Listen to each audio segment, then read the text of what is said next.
Good morning students. आज मैं आपके लिए एक नया चैप्टर स्टडी कराऊंगा, चैप्टर नंबर 2 एटॉमिक स्ट्रक्चर।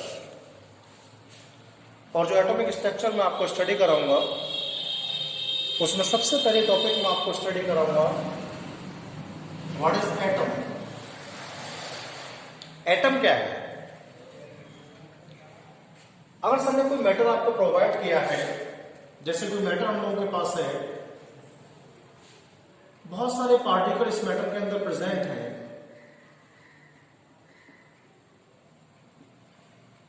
इनमें से मैंने एक पार्टिकल को यहां से सेपरेट किया, और जब इसमें से मैंने पार्टिकल को सेपरेट किया तो पार्टिकल को सेपरेट करने के बाद आपको उसमें कुछ प्रॉपर्टी बताई। सबसे पहले बताया इस पार्टिकल के बारे में कि ये पार्टिकल फ्री स्टेट में प्रेजेंट नहीं होगा। ये पार्टिकल फ्री स्टेट में प्रेजेंट नहीं हो सकता है, यानी अकेला नहीं रहेगा, कम्बन स्टेट में रहेगा। दूसरा, अगर हम लोग इसे किसी केमिकल रिएक्शन में ऐड करते हैं तो फिर ये केमिकल रिएक्शन में पार्टिसिपेट कर सकता है। सी फॉर केमिकल, आर में reaction, P for participation, chemical reaction में पार्टिसिपेट कर सकता है। और एक बहुत मेजर पॉइंट है कि जितनी प्रॉपर्टी सबस्टेंस के अंदर है, चाहे वो फिजिकल प्रॉपर्टी हो, चाहे वो केमिकल प्रॉपर्टी हो, सबस्टेंस की टोटल प्रॉपर्टी के लिए शो करता है। तो क्या प्रॉपर्टी हो गई एटम की? एटम की 3 प्रॉपर्टी हो गई। एटम फ्री स्टेट में प्रेजेंट नहीं हो सकते हैं, लेकिन केमिकल रिएक्शन में तो पार्टिसिपेट कर सकते हैं। और जो भी सबस्टेंस से उनका फॉर्मेशन होता है उस सबस्टेंस की बेसिक प्रॉपर्टी को रिप्रेजेंट कर सकते हैं। तो एटम क्या है? एटम किसी भी सबस्टेंस का स्मॉलेस्ट पार्ट है। एटम किसी भी सबस्टेंस का स्मॉलेस्ट पार्ट है जो केमिकल रिएक्शन में पार्टिसिपेट नहीं कर सकता है, केमिकल रिएक्शन में पार्टिसिपेट कर सकता है, फ्री स्टेट में नहीं रह सकता है, और सबस्टेंस की बेसिक प्रॉपर्टी को रिप्रेजेंट करता है। उसे हम लोग एटम बोलते हैं। अभी जैसे क्या है, ये H लिखा हुआ hydrogen atom, chlorine atom, iodine atom, fluorine atom, nitrogen atom, oxygen atom, और दीज आर एटम। जितने भी एटम्स को हम लोग स्टडी करते हैं वो फ्री स्टेट में प्रेजेंट क्यों नहीं हो सकते हैं? एटम फ्री स्टेट में इसलिए प्रेजेंट नहीं हो सकते हैं क्योंकि उनका एनर्जी ज्यादा होता है। जिन सिस्टम की एनर्जी हाई होती है वो सिस्टम कभी भी फ्री स्टेट में प्रेजेंट नहीं हो सकते हैं। ये सेकंड टॉपिक है जो मैं आपको स्टडी कराऊंगा। इसके बाद मॉलिक्यूल्स के बारे में। मॉलिक्यूल्स क्या होते हैं?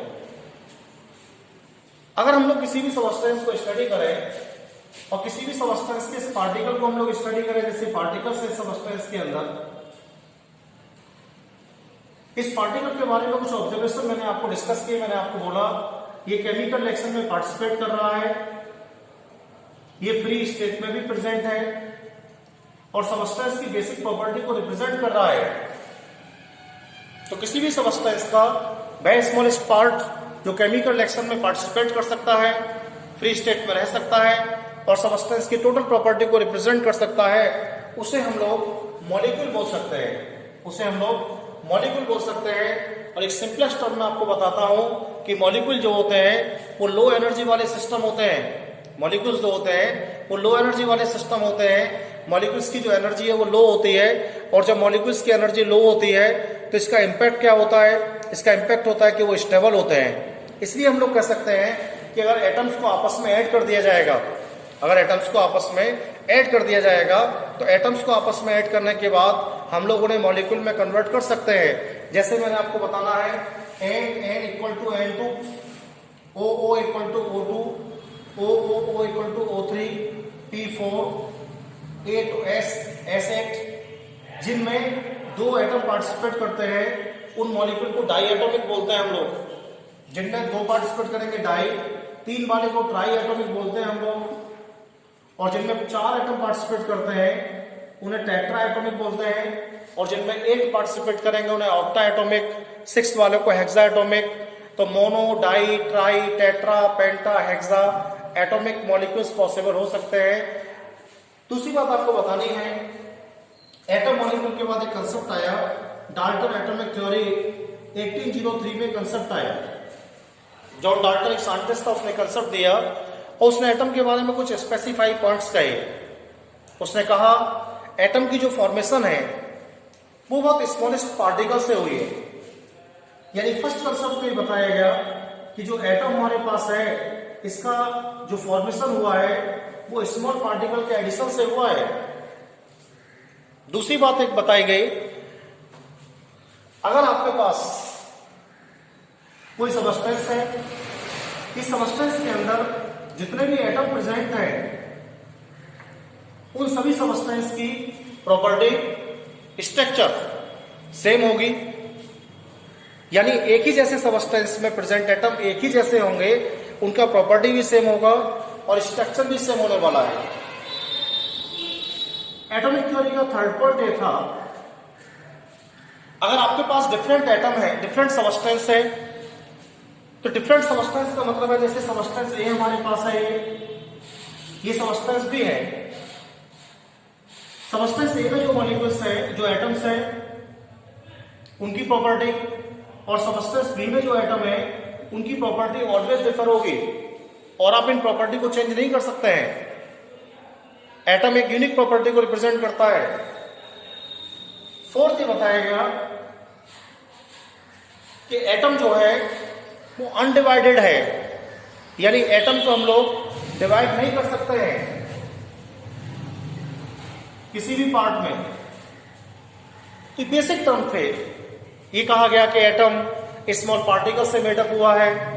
दूसरा कंसेप्ट डाल्टन ने बोला कि एक ही सबस्टेंस के जो एटम्स होते हैं उनका प्रॉपर्टी ऑलवेज सेम होता है, उनका स्ट्रक्चर सेम होता है। तीसरा बोला अगर डिफरेंट सबस्टेंस हम लोग यूज किए हैं तो उनका प्रॉपर्टी भी क्या होता है, डिफरेंट टाइप का होता है। फोर्थ स्टेटमेंट आया डाल्टन का कि अगर आपके पास डिफरेंट, अगर आपके पास कोई सबस्टेंस अवेलेबल है, कोई एटम आपके पास अवेलेबल है, तो वो एटम सदैव अनडिवाइडेड होता है, नॉन डिवाइडेड होता है। ये जो पॉइंट थे अप्रोक्स 99 ईयर तक किसी भी साइंटिस्ट ने डाल्टन कंसेप्ट का अपोज नहीं किया। डाल्टन कंसेप्ट का सबसे पहला अपोज साइंटिस्ट रदरफोर्ड के द्वारा किया गया, अर्नेस्ट रदरफोर्ड के द्वारा किया गया। रदरफोर्ड ने बहुत सारी एक्सपेरिमेंट की और बहुत सारी एक्सपेरिमेंट करने के बाद रदरफोर्ड ने एटम के लिए 3 पार्ट्स में डिवाइड कर दिया। जो एटम था वो 3 पार्ट्स में डिवाइड हो गया और एटम जो 3 पार्ट्स में डिवाइड हुआ तो 3 पार्ट्स में डिवाइड होने के बाद क्या बोला गया, सबसे पहला पार्टिकल एटम से बना इलेक्ट्रॉन जो कि नेगेटिव था, दूसरा पार्टिकल एटम से बना प्रोटॉन जो कि पॉजिटिव था और तीसरा पार्टिकल एटम से बना न्यूट्रॉन जिस पर कोई चार्ज अवेलेबल नहीं था। इलेक्ट्रॉन नेगेटिव था, प्रोटॉन पॉजिटिव था और न्यूट्रॉन पर कोई चार्ज अवेलेबल नहीं था। इस तरह से जो कंसेप्ट रदरफोर्ड ने रिप्रेजेंट किया उससे डाल्टन एटॉमिक थ्योरी जो थी वो अनसक्सेस हो गई, क्योंकि डाल्टन की जो फोर्थ पॉइंट थी उसमें बोला गया था कि एटम को हम लोग डिवाइड नहीं कर सकते हैं, लेकिन रदरफोर्ड ने बोला कि एटम को इलेक्ट्रॉन प्रोटॉन में डिवाइड किया जा सकता है। नेक्स्ट वीडियो जब भी मैं आपको डालूंगा तो उसमें डिस्कवरी ऑफ इलेक्ट्रॉन के बारे में आपको डिस्कस करूंगा। ओके।